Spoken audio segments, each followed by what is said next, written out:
ವೀಕ್ಷಕ ಬಂಧುಗಳೇ, ನಮ್ಮ ಈ ಸಂಚಿಕೆಯಲ್ಲೂ ಕೂಡ ನೀವು ಧಾರ್ಮಿಕ ಕಾರ್ಯಕ್ರಮಗಳನ್ನು ನೋಡಲಿದ್ದೀರಿ. ಮೊದಲಿಗೆ ಶ್ರೀ ಕ್ಷೇತ್ರ ಶ್ರವಣಬೆಳಗೊಳದಲ್ಲಿ ಅಕ್ಷಯ ತೃತೀಯದಂದು ನಡೆದ ವಿಶೇಷ ಕಾರ್ಯಕ್ರಮವೊಂದನ್ನು ನೋಡೋಣ. ಶ್ರೀ ಕ್ಷೇತ್ರ ಶ್ರವಣಬೆಳಗೊಳದ ಶ್ರೀ ಮಠದ ಬಸದಿಯ ಮೂಲ ನಾಯಕ ಶ್ರೀ ಚಂದ್ರನಾಥ ಸ್ವಾಮಿಯ ಗರ್ಭಗೃಹಕ್ಕೆ ಹಾಗೂ ಕ್ಷೇತ್ರದ ಅಧಿದೇವತೆ ಆಮ್ರ ಕುಷ್ಮಾಂಡಿನಿ ಅಮ್ಮನವರ ಗರ್ಭಗೃಹಕ್ಕೆ ಬೆಳ್ಳಿ ಬಾಗಿಲ ಚೌಕಟ್ಟು, ತ್ರಿಮೇಕಲ ಪೀಠ, ಬೆಳ್ಳಿಯ ಕಮಲಪೀಠ, ಅಷ್ಟಮಂಗಲ, ನಂದಾದೀಪ, ಪ್ರಭಾವಳಿ, ಶ್ರೀ ಚಂದ್ರನಾಥ ಸ್ವಾಮಿಗೆ ಬಂಗಾರದ ಭಾಮಂಡಲ, ಬಂಗಾರದ ಛತ್ರತ್ರಯ ಇವುಗಳನ್ನು ಅಕ್ಷಯ ತೃತೀಯದ ಶುಭ ಸಂದರ್ಭದಲ್ಲಿ ಸಮರ್ಪಿಸಲಾಯಿತು.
ಅಕ್ಷಯ ತೃತೀಯ ದಿನ ಅಂತಕ್ಕಂಥದ್ದು ಬಹಳ ಶ್ರೇಷ್ಠವಾದಂತಹ ದಿನ.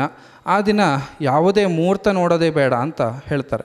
ಯಾವುದೇ ಒಂದು ಶುಭ ಕಾರ್ಯ ಮಾಡೋದಿದ್ದರೆ ಅಕ್ಷಯ ತೃತೀಯದಕ್ಕಿಂತ ಶ್ರೇಷ್ಠವಾದಂತಹ ಮುಹೂರ್ತ ಯಾವುದೂ ಇಲ್ಲ ಅಂಥೇಳಿ ನಮ್ಮ ಒಂದು ವಾಸ್ತು ಜ್ಯೋತಿಷ್ಯ ಪಂಚಾಂಗಗಳು ತಿಳಿಸ್ತದೆ.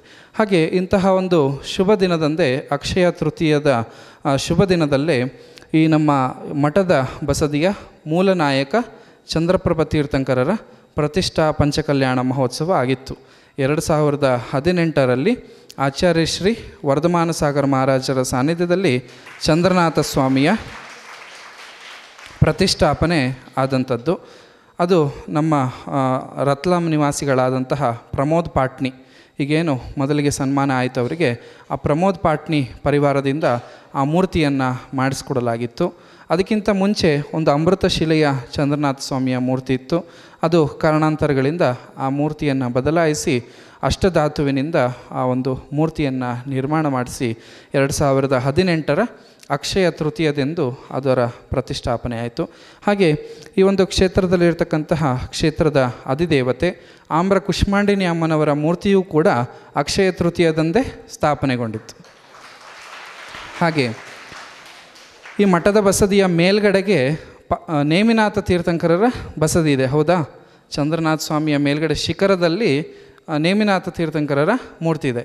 ಆ ಮೂರ್ತಿಯೂ ಕೂಡ ಅಕ್ಷಯ ತೃತೀಯದಂದೇ ಸ್ಥಾಪನೆಗೊಂಡಿತ್ತು. ಹಾಗೆ ನಮ್ಮ ಗುರುಗಳು ಯಾವುದೇ ಒಂದು ಕ್ಷೇತ್ರದಲ್ಲಿ ಹೊಸ ಕಾರ್ಯ ಮಾಡೋದಿರ್ಬೋದು ಅಥವಾ ಒಂದು ಅದ್ಭುತ ಒಂದು ಶ್ರೇಷ್ಠ ಕೆಲಸ ಏನಾದರೂ ಒಂದು ಅಥವಾ ಶಾಶ್ವತ ಕೆಲಸ ಶ್ರೇಷ್ಠ ಕೆಲಸ ಏನಾದರೂ ಮಾಡೋದಿದ್ದರೆ ಅಕ್ಷಯ ತೃತೀಯದಂದೇ ಅವರು ಸ್ವಾಮೀಜಿಯವರು ಮಾಡ್ತಾಯಿದ್ರು. ಹಾಗೆ ಇಂತಹ ಒಂದು ಅವರು ಜ್ಯೋತಿಷ್ಯದಲ್ಲಿ ವಾಸ್ತುವಿನಲ್ಲಿ ಬಹಳ ಪಾಂಡಿತ್ಯವನ್ನು ಹೊಂದಿದಂಥವರು. ಅವರೇ ಅಕ್ಷಯ ತೃತೀಯದಂದು ಅವರು ಅಷ್ಟದಕ್ಕೆ ಒಂದು ಗೌರವವನ್ನು ನೀಡ್ತಿದ್ರು, ಆ ದಿನಕ್ಕೆ ಬಹಳ ಶ್ರೇಷ್ಠತೆಯನ್ನು ನೀಡ್ತಿದ್ರು. ಅಂದರೆ ಅದು ಎಷ್ಟು ಆ ದಿನ ಎಷ್ಟು ಶುಭವಾಗಿರ್ತದೆ ಅಂಥೇಳಿ ನಾವೆಲ್ಲರೂ ಕೂಡ ಯೋಚನೆ ಮಾಡಬೇಕು.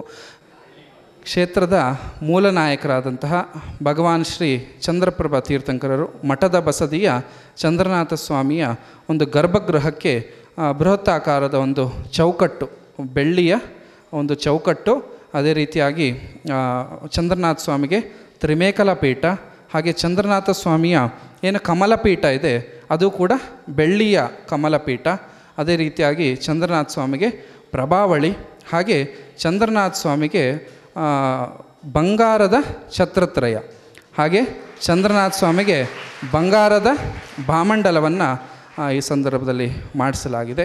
ಹಾಗೆ ಕುಷ್ಮಾಂಡಿನಿ ಅಮ್ಮನವರ ಸನ್ನಿಧಿಗೆ ಕುಷ್ಮಾಂಡಿನಿ ಅಮ್ಮನವರ ಬಾಗಿಲು ಚೌಕಟ್ಟು, ಹಾಗೆ ಕುಷ್ಮಾಂಡಿನಿ ಅಮ್ಮನವರಿಗೆ ತ್ರಿಮೇಕಲ ಪೀಠವನ್ನು ಮಾಡಿಸಲಾಗಿದೆ. ಹಾಗೆ ಈಗೇನು ಇಷ್ಟು ಕೆಲಸಗಳನ್ನು ಮಾಡಲಾಗಿದೆ, ಇದರಲ್ಲಿ ಬಹಳ ಶ್ರೇಷ್ಠವಾದಂಥದ್ದು ಛತ್ರತ್ರಯ, ಸ್ವರ್ಣ ಛತ್ರತ್ರಯ. ಸುವರ್ಣ ಛತ್ರತ್ರಯ ಸುಮಾರು 950 ಗ್ರಾಮ್, ಅಂದರೆ ಸುಮಾರು 1 kg ಬಂಗಾರದ ಛತ್ರತ್ರಯವನ್ನು ಮಾಡಿಸಲಾಗಿದೆ. ಆ 1 kg ಬಂಗಾರದ ಛತ್ರತ್ರಯವನ್ನು ನಮ್ಮ ಚೆನ್ನೈ ನಿವಾಸಿಗಳಾದಂತಹ ನಮ್ಮ ಕ್ಷೇತ್ರದ ಪುರಾತನ ದಾನಿಗಳು, ಸ್ವಾಮೀಜಿಯವರ ಪರಮ ಭಕ್ತರಾದಂತಹ ಸರಿತಾ ಮಹೇಂದ್ರ ಕುಮಾರ್ ಅವರು ಈ ಬಂಗಾರದ ಛತ್ರತ್ರಯವನ್ನು ಭಗವಂತರಿಗೆ ಮಾಡಿಸ್ಕೊಟ್ಟಿರ್ತಕ್ಕಂಥದ್ದು. ಹಾಗೆ ಚಂದ್ರಪ್ರಭಾ ತೀರ್ಥಂಕರರಿಗೆ ಭಾಮಂಡಲ, ಏನು ತೀರ್ಥಂಕರರ ಹಿಂದೆ ಸೂರ್ಯನಂತೆ ಪ್ರಕಾಶವಾಗ್ತಕ್ಕಂತಹ ಭಾಮಂಡಲವನ್ನು, ಬಂಗಾರದ ಭಾಮಂಡಲ 750 ಗ್ರಾಮ್ ಅಂದರೆ 3/4 kg ಬಂಗಾರದ ಭಾಮಂಡಲವನ್ನು ಈ ದಿನ ಭಗವಂತರಿಗೆ ಅರ್ಪಣೆ ಮಾಡಲಾಗ್ತಿದೆ. ಈ 750 ಗ್ರಾಮ್ ಬಂಗಾರ ಏನಿದೆ, ಈ ಬಂಗಾರ ಎಲ್ಲ ಶ್ರಾವಕಿಯರು ಭಕ್ತಾದಿಗಳು ಕೊಟ್ಟಂತಹ ಬಂಗಾರ. ಏನು ಅಮ್ಮನವರಿಗೆ ಹಾಗೆ ಬೆಟ್ಟದಲ್ಲಿ ಉಂಗುರಗಳು ಏನು ಬಾಹುಬಲಿ ಸ್ವಾಮಿಗೆ ಏರಿಸ್ತೀರ, ಬಾಹುಬಲಿ ಸ್ವಾಮಿಗೆ ಬಂಗಾರದ ಛತ್ರಿ ಏರಿಸ್ತೀರ, ಹಾಗೆ ಅಮ್ಮನವರಿಗೆ ತಾಳಿಗಳನ್ನು ಏರಿಸ್ತೀರ, ಹಾಗೆ ಈ ಎಲ್ಲ ಬಂಗಾರಗಳನ್ನು ಕರಗಿಸಿ ಈ 750 ಗ್ರಾಮಿನ ಭಾಮಂಡಲವನ್ನು ಈ ದಿನ ಮಾಡಲಾಗಿದೆ. ಇದನ್ನು ಕೂಡ ಈ ದಿನ ಭಗವಂತರಿಗೆ ಅರ್ಪಿಸಲಾಗ್ತದೆ.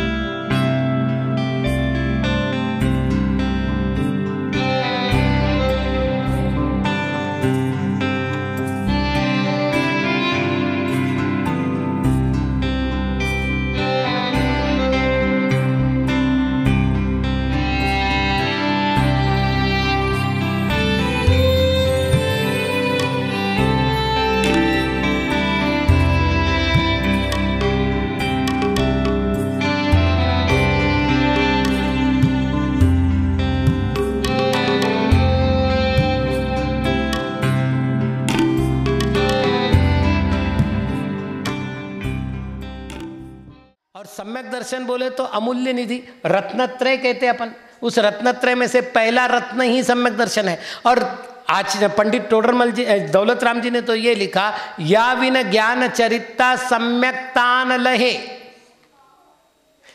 यदि सम्यक दर्शन ना हो तो ज्ञान और चारित्र सम्यक होते ही नहीं है। तो रत्नत्रय मोक्ष मार्ग का जो पहला चरण है वो मंदिर के वैभव से सिद्ध होता है, इसलिए मंदिर हमेशा विभूति संपन्न होना चाहिए। और आज वही काम हम करने जा रहे हैं। भगवान का छत्रत्रय, एक ग्रंथ का नाम आपको बता ही दूं। ग्रंथ का नाम है सावय धम्म दोहा, देवसेन आचार्य का ग्रंथ है। और इस ग्रंथ में भगवान को छत्र चढ़ाने का फल, भगवान को चवर चढ़ाने का फल, इस तरह से अलग अलग फल बताए गए हैं, बड़े विधिपूर्ण बताए गए। तो जितना वैभव भगवान का बढ़ेगा, आज अपन छत्रत्रय विराजमान कर रहे हैं, भामंडल विराजमान कर रहे हैं, प्रभावली विराजमान कर रहे हैं, ये जो सारा वैभव है भगवान का वैभव बढ़ता जाए और भगवान के भक्ति से हम लोगों का भी वैभव, वो फिर आध्यात्मिक वैभव हो और लौकिक वैभव हो, दोनों ही बढ़ता रहे। आप सभी को यही मंगल आशीर्वाद। आज इतना ही। ओम नमः। ಅಕ್ಷಯ ತೃತೀಯದ ಶುಭ ಸಂದರ್ಭದಲ್ಲಿ ಪರಮಪೂಜ್ಯ ಆಚಾರ್ಯ ಶ್ರೀ 108 ಸುವಿಧಿ ಸಾಗರ ಮಹಾರಾಜರು ಹಾಗೂ ಸಂಘಸ್ಥ ತ್ಯಾಗಿ ವೃಂದದ ಪಾವನ ಸಾನ್ನಿಧ್ಯ, ಪರಮಪೂಜ್ಯ ಜಗದ್ಗುರು ಸ್ವಸ್ತಿ ಶ್ರೀ ಶ್ರೀಮದ್ ಅಭಿನವ ಚಾರುಕೀರ್ತಿ ಪಂಡಿತಾಚಾರ್ಯವರ್ಯ ಭಟ್ಟಾರಕ ಭಟ್ಟಾಚಾರ್ಯವರ್ಯ ಸ್ವಾಮಿಗಳವರ ಅದೇ ಅಕ್ಷಯ ತೃತೀಯ ಶುಭ ದಿನದಂದು ಶ್ರೀ ಕ್ಷೇತ್ರ ಶ್ರವಣಬೆಳಗೊಳದ ವಿಂಧ್ಯಗಿರಿಯ ಪಕ್ಕದಲ್ಲಿರುವ ಪದ್ಮಾವತಿ ಗುಹೆಯ ಬೆಟ್ಟದ ಮೇಲೆ ನೂತನ ಜಿನಮಂದಿರವನ್ನು ನಿರ್ಮಾಣ ಮಾಡಲು ಭೂಮಿ ಪೂಜೆ ಶಿಲಾನ್ಯಾಸ ಮಾಡಲಾಯಿತು.